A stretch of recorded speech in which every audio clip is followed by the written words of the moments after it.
Hey, what's going on, phone dogs? BooHD here. Hope you guys are doing well. Now, smart home tech has always been of interest to me, as it gives me even more of an excuse to bring more technology into my home. This past year has been especially exciting for me as I recently moved out of an apartment and into my own house. So I've been able to tinker and install stuff that I otherwise wouldn't be able to. So in this video, I'm gonna highlight the best smart home tech I've used in my home during 2018. First, we have an array of smart security cameras from a company called Ring. Now, I've been following these guys ever since the CEO pitched his idea on Shark Tank. Even though he was rejected, he ended up growing the business and ultimately selling it to Amazon. The three products I've been using are the Ring Doorbell 2, Ring Spotlight Cam, and Ring Floodlight Cam. You're probably most familiar with the Ring Doorbell, as there are many other competitors nowadays. Basically, it lets you view 1080p video of who's at your front door. You can get notifications for when there's motion at your door, and when someone presses the doorbell button, you'll get an alert and even a doorbell chime if you have the Ring Chime accessory. The Ring Chime Pro is actually kind of neat in that it also doubles as a Wi-Fi range extender. It's what I've been using. Overall, I just really enjoy checking in no matter where I am and seeing when someone is at my door. I can talk to them or just listen in on what they're saying or doing. Now, it's not perfect. I did find that my voice comes through gargled up most of the time, so I don't really bother trying to talk to people on the other end anymore.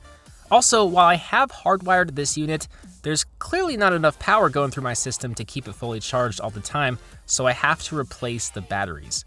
The quick release battery is pretty handy, but I have very low clearance, so it's hard to pop the battery out without scraping up my brick that is just below the camera, the whole module. I'd really love for them to move the micro USB charging port towards the bottom of the battery pack so I can just pop off the back and attach a charging cable here without ever removing the battery. This unit is about $200, and I'll place a link to check it out in the description, as well as everything else mentioned in this video.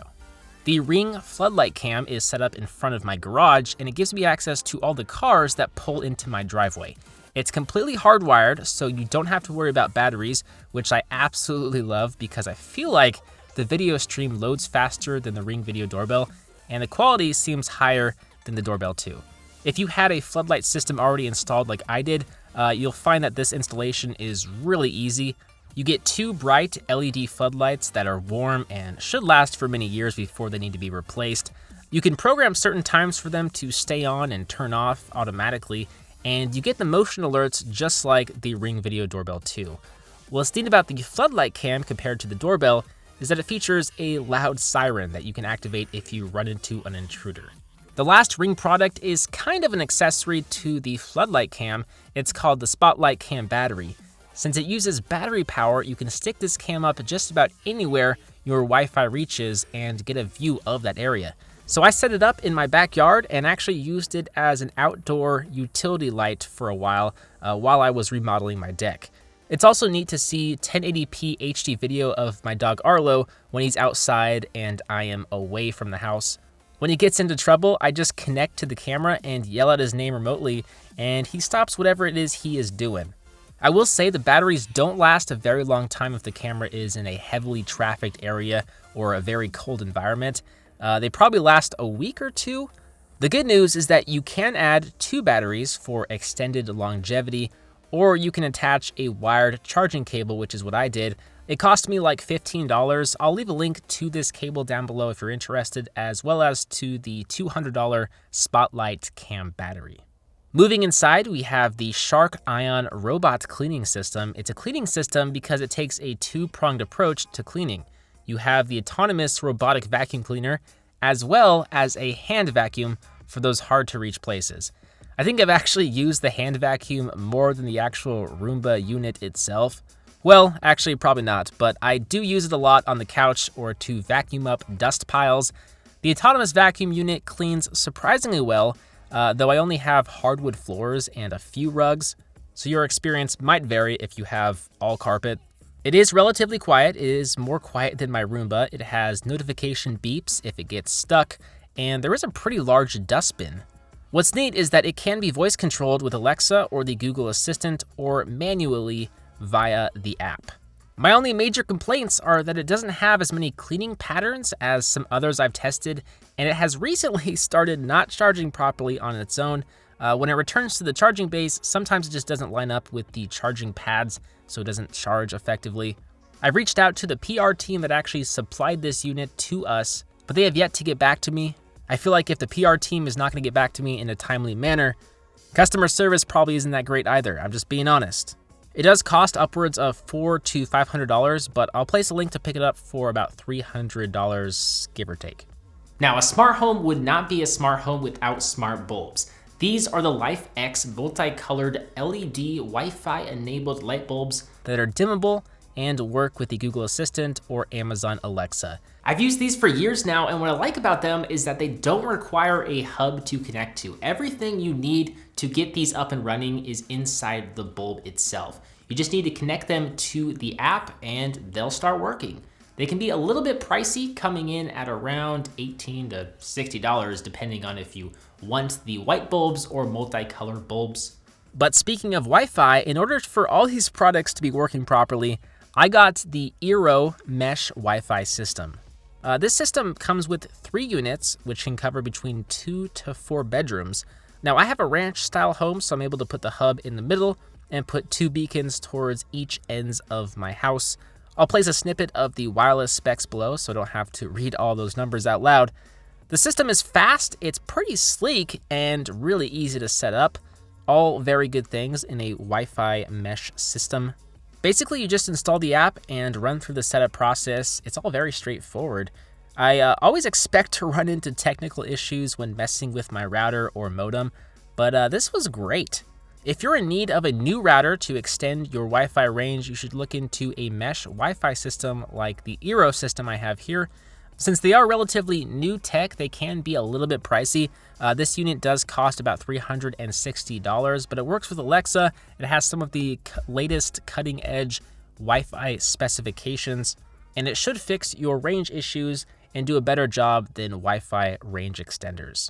Now, speaking of Alexa, my smart TV setup is also a smart home product of sorts. I've been using the Fire TV Cube, and for a couple of months, I had absolutely no intentions of including it on the list because it didn't have a native YouTube app, and the software layout was a bit too cluttered for my liking. But what ultimately changed my mind was the other features. I mean, first of all, you can access YouTube from the Firefox browser, and it's basically the same thing as the app. It was really the always listening Alexa speaker support that won me over, as I can ask the Fire TV Cube a question or command, and it'll work just like an Amazon Echo smart speaker. There's of course some more visual info that you get since this connects to your TV. You can turn on your TV using just your voice and even switch inputs just by using your voice. The remote also features a microphone, so you can search for shows and movies just by using your voice. It'd be neat if more apps worked with the voice control functionality like Netflix, and I do think the layout could be further refined, though I have gotten more used to it as I've used it more. If you're looking for a smart speaker and or a smart media player, you should check out the Fire TV Cube. Maybe wait for one of those Amazon sales, because they usually shave off a considerable amount of money from the price of this device. The last product and most recent addition to my home is the Nest Learning Thermostat. When I think of a smart home, I think of the Nest thermostat. The sleek design has always caught my eye. I weighed my options between this and the Ecobee 4, but I ultimately went with the Nest because of the design. I wanted something that looked really elegant in my home, and so far I'm really happy with it. It was incredibly easy to set up, and I'm a noob at DIY projects. I'm getting better now that I have my own home to kind of tinker with things, but this is really easy if you have a compatible HVAC system. The user interface is extremely fluid and fast. You can check the weather, control your heater, your AC, your fan, create schedules, and even link it to your utility company so you can get rebates. I'm actually scheduled to get a $25 rebate just from lowering my energy usage during peak hours.